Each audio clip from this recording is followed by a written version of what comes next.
Hello students, मैं आपके लिए सामाजिक विषय का ये जो अध्याय 4 है, जाति धर्म और लैंगिक मसले, उसका भाग 2 लेकर के आया हूं। इसमें इसके पहले मैंने भाग 1 में बताया कि किस तरह से लैंगिक असमानता भारत देश में और विश्व के देशों में देखने को मिलती है। ये जो लैंगिक असमानता है ये पूरी दुनिया में पाया जाता है लगभग, लेकिन कुछ ऐसे देश हैं जहां पर महिलाओं की स्थिति, जैसे नॉर्वे, स्वीडन, ऐसे कुछ देश हैं जहां पर महिलाओं की स्थिति बहुत अच्छी है।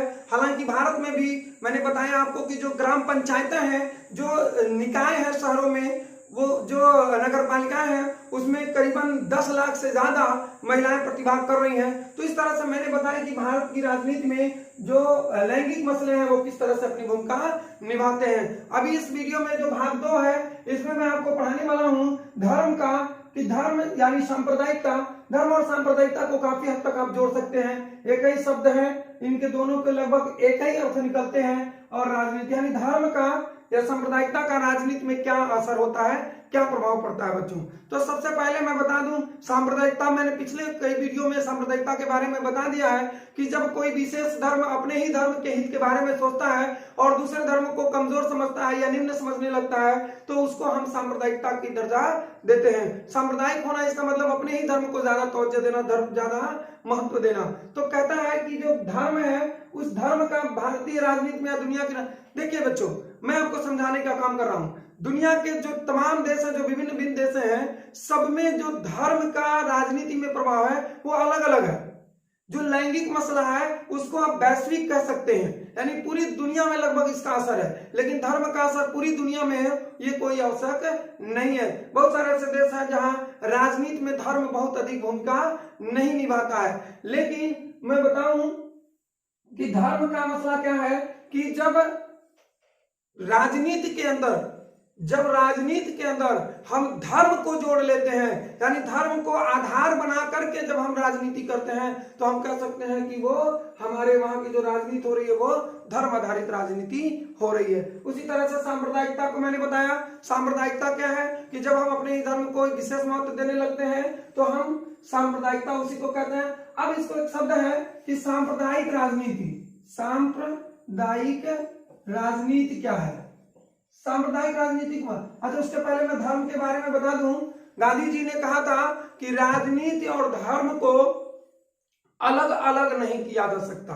बड़ी ध्यान से समझिएगा इस बात को, राजनीति को और धर्म को अलग अलग नहीं किया जा सकता। यानी धर्म के बिना राजनीति अधूरा है, राजनीति के बिना धर्म अधूरा है। लेकिन बड़ी सोचने की बात यह है कि जो गांधी जी ने जिस धर्म की बात की थी वो ये जो हमारे धर्म की बात है, जैसे हिंदू है, मुस्लिम है, सिख है, ईसाई, ये वाले धर्म की बात नहीं की थी। उनकी मानसिकता धर्म को लेकर के इतनी संकीर्ण नहीं थी। वो धर्म से मतलब रखते थे नैतिक मूल्यों से, चरित्रों से, उपकार परोपकार से।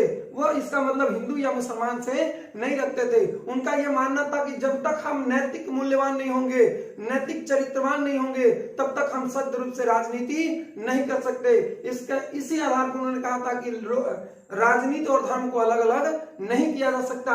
लेकिन बच्चों, आज उसका रूप कुरूप हो गया है, उसके रूप में परिवर्तन हो गया है और आज तो ऐसी माहौल बना दिया गया है कि धर्म के आधार पर ही राजनीति करने का कार्य किया जाने लगा है। बच्चों, बहुत सारे ऐसे देश हैं। आपने पढ़ा उत्तरी आयरलैंड के बारे में पढ़ा था पिछले वीडियो में कि उत्तरी आयरलैंड में किस तरह से कैथोलिक और प्रोटेस्टेंट धर्मों के बीच में राजनीति हो रही थी। वहीं आपने नीदरलैंड का पढ़ा, उसमें कोई राजनीति नहीं थी, उसमें सब लोग खुशहाल थे। तो इस तरह से उत्तरी आयरलैंड को लेकर के कैथोलिक और प्रोटेस्टेंट वो आपस में उसमें बहस कर रहे थे और वो आपस में राजनीति कर रहे थे। बहुत सारे ऐसे देश हैं जिनमें अधर्म को आधार मान करके, संप्रदाय को आधार मान करके हम राजनीति का काम करते हैं। यानी संप्रदाय और राजनीति एक दूसरे के कह सकते हैं कि एक दूसरे का सहयोगी बन जाता है और उसी आधार पर राजनीति करने का कार्य किया जाने लगता है। धर्म को ही मानना जाने लगता है कि जो देश में बहुसंख्यक है, जो देश में बहुसंख्यक है, उन्हीं को माना जाए कि जो सारी आवश्यकताएं हैं वो उन्हीं धर्म के लोगों की है और उसे ही विशेष तवज्जो देने का काम कर दिया जाता है और उसी आधार पर ही राजनेता वो राजनीति करने का काम करने लगते हैं। तो बच्चों, इसमें देख लें कि जब राजनीति में धर्म को इस तरह से परोसा जाए कि सभी धर्मों को एक समान नजरिए से देखा जाने लगे, सभी धर्मों के लोगों की आवश्यकताओं को समझा जाने लगे, बहुसंख्यक को, अल्पसंख्यकों के भी उनकी आवश्यकताओं, उनकी जरूरतों को ध्यान में रखा जाने लगे तो निश्चित तौर पे जो राजनीति है उसमें ज्यादा बिगाड़ पैदा नहीं होगा। तो इसमें देखने मैंने बताया आपको कि धर्म का क्या है, मैंने बताया सांप्रदायिकता क्या है और सांप्रदायिकता राजनीति पर क्या प्रभाव पड़ती है। कुछ हमारे पूर्वाग्रह भी ऐसे हैं, कुछ अगर भारतीय परिदृश्य की बात की जाए बच्चों तो कुछ पूर्वाग्रह भी है। पूर्वाग्रह मतलब ये होता है जो पहले से ही हम सोच रखे हैं। जैसे कुछ धर्मों को हम अपने से श्रेष्ठ धर्म मान लेते हैं और ये मान लेते हैं कि वो हमसे बेहतर है, मैं उनसे बड़ा निम्न हूं, उनका जो हक बनता है वो ले लेंगे, हमारा वो हक बनता ही नहीं। हम खुद अपने आप को डेमोनाइज कर देते हैं, छोटा मान लेते हैं और इस तरह से राजनीति में उस धर्म को हम ज्यादा महत्व देने लगते हैं। इस तरह से हमारे ही अपने जो पूर्वाग्रह है कि किसी को श्रेष्ठ धर्म मानना, किसी को निम्न धर्म का मानना, यही हमारी जो मानसिकता है वो इस तरह से सांप्रदायिकता को जन्म देने का काम करती है। और इसी तरह से लोग इस सांप्रदायिकता की, ऐसा लोगों का मानना है कि एक संप्रदाय के लोगों की आवश्यकता एक जैसी है, लेकिन मैं इस बात का खंडन करता हूं बच्चों कि क्या एक संप्रदाय के लोगों की सभी आवश्यकताएं एक जैसे है?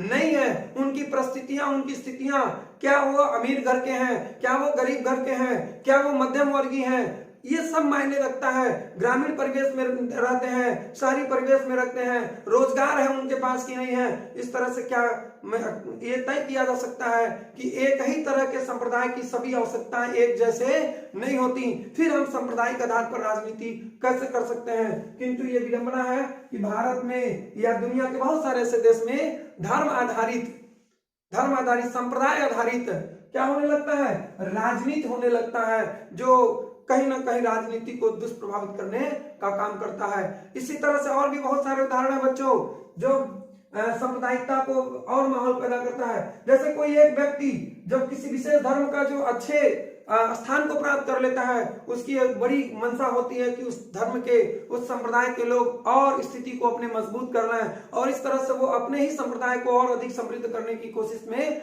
लग जाता है। इस तरह से सांप्रदायिकता का जन्म होता है और भारतीय या दुनिया के तमाम देशों में, जैसे मैंने बताया उत्तरी आयरलैंड के बारे में मैंने पढ़ाया था कि किस तरह से कैथोलिक चाहते थे कि ज्यादा से ज्यादा कैथोलिकों में हम मिल जाए, प्रोटेस्टेंट चाहते थे कि हम ऐसे यानी ब्रिटेन से मिल जाएं, ग्रेट ब्रिटेन से, ताकि वहां ज्यादा से ज्यादा प्रोटेस्टेंट धर्म के मानने वाले हैं और हम उनमें मिल जाएंगे तो हम और मजबूत हो जाएंगे। इस तरह से धार्मिक जो संकीर्णता है, जो सांप्रदायिकता है, वो राजनीति को पूरी तरह से प्रभावित करने का काम करती है बच्चों। अब एक और शब्द है धर्मनिरपेक्ष।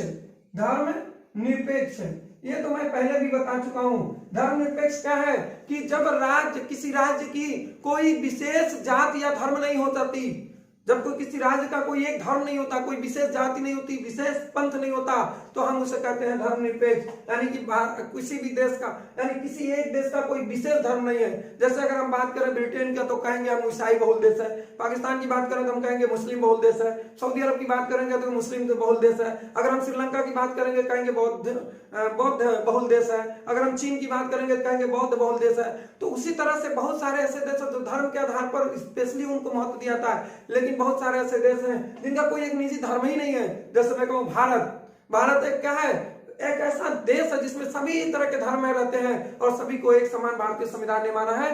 भारत का कोई अपना एक धर्म नहीं माना है, यानी कि भारत का धर्म हिंदू है, भारत का धर्म मुस्लिम, भारत के नजर में कोई उसका धारा यानी भारतीय धर्म कोई है ही नहीं। भारतीय धर्म भारत का संविधान है, भारत की आस्था है, अखंडता है, अक्षुण्णता है। तो इस तरह से भारत का कोई एक स्पेशल देश नहीं है, तो भारत एक धर्मनिरपेक्ष देश है। तो इस तरह से आपने देखा कि धर्म और सांप्रदायिकता किस तरह से राजनीति को प्रभावित करने का कार्य करती है बच्चों। ठीक है, अगली वीडियो में मैं एक और लेकर आऊंगा और इस तरह से भाग 3 में पूरी तरह से चैप्टर खत्म हो जाएगा।